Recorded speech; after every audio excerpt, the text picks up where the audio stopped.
Use headphones for a better experience. We live in an age of constant sharing. Photos, videos, even our most private moments. But what happens when the need to be seen exposes us to something we were never meant to witness? This is the story of how my curiosity nearly cost me everything. I'm a regular guy, a nobody, really. My routine is simple: work, eat, sleep, and sometimes scroll mindlessly through YouTube. That's how I stumbled upon a live stream that changed my life. It was late, maybe 2 a.m. I couldn't sleep, so I did what everyone does. I went online. After watching a few funny videos, the algorithm suggested something weird. A channel I didn't recognize had gone live. The thumbnail was strange: a dark, empty room with a single chair in the center. The title: "Do not watch this live stream." I should have scrolled past it. I wish I had. Curiosity got the better of me. I clicked. At first, the stream seemed harmless, just an empty room. The chair sat under a flickering bulb, casting long, erratic shadows. The video quality was grainy, like it had been shot on an old, malfunctioning camera. The live chat was active, though. Hundreds of people were watching, typing things like, "What is this? This feels wrong. Did anyone else hear that?" I turned up the volume and leaned closer to my screen. That's when I heard it. Faint breathing, as if someone was standing just out of frame. Minutes passed, and nothing happened. Yet I couldn't look away. It felt like the stream was pulling me in, like it was waiting for something. Then, at exactly 2:13 a.m., the breathing stopped. The chat went wild. Messages poured in. "Who turned the light off?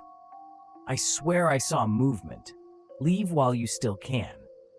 I hadn't even noticed the light had dimmed. It flickered once, twice, and then went out completely. The screen was pitch black, but the stream didn't end. That's when I saw the text appear on the screen: "Welcome to the show, viewer number 684. I froze. How did it know I was watching? I typed into the chat, "What is this?" My message appeared instantly, but no one responded. Instead, the camera feed returned. But now, it wasn't the empty room. It was my room. The chair was gone, replaced by my bed. The same posters on the wall, the same messy desk, even the coffee mug I'd left there that night. I jumped up, heart pounding, and spun around. My room was empty, or so I thought. The screen showed something else. A figure stood in the corner, barely visible in the shadows. It didn't move, just stood there watching. I yelled at the screen, "Who are you?" But the figure didn't react. Instead, the camera zoomed in, focusing on my face as I stared at my computer. The chat exploded. "He's behind you. Run! Turn off the stream." I turned around, swinging wildly at nothing but air. My room was still empty, but the figure on the screen was getting closer. Its face was obscured, like static blurred its features. I grabbed my laptop and slammed it shut, cutting off the stream. My heart raced as I paced the room, trying to convince myself it was just a prank. Maybe some hacker had found my webcam and was messing with me. But when I opened the laptop again, the stream was still live. And now the figure was sitting in my chair. I slammed the lid shut again, unplugged the laptop, and threw it across the room. The screen cracked, but the glow of the live stream continued, faint and flickering. That's when I heard it, breathing. Not from the laptop, from behind me. I ran out of my apartment, grabbing my phone and car keys. My hands were shaking as I jumped into my car and locked the doors. But when I looked at my phone, the live stream was still playing. It didn't matter that I'd left my laptop behind. Now the camera showed the inside of my car. The figure was in the back seat. I don't remember much after that. I woke up in the hospital, my car totaled.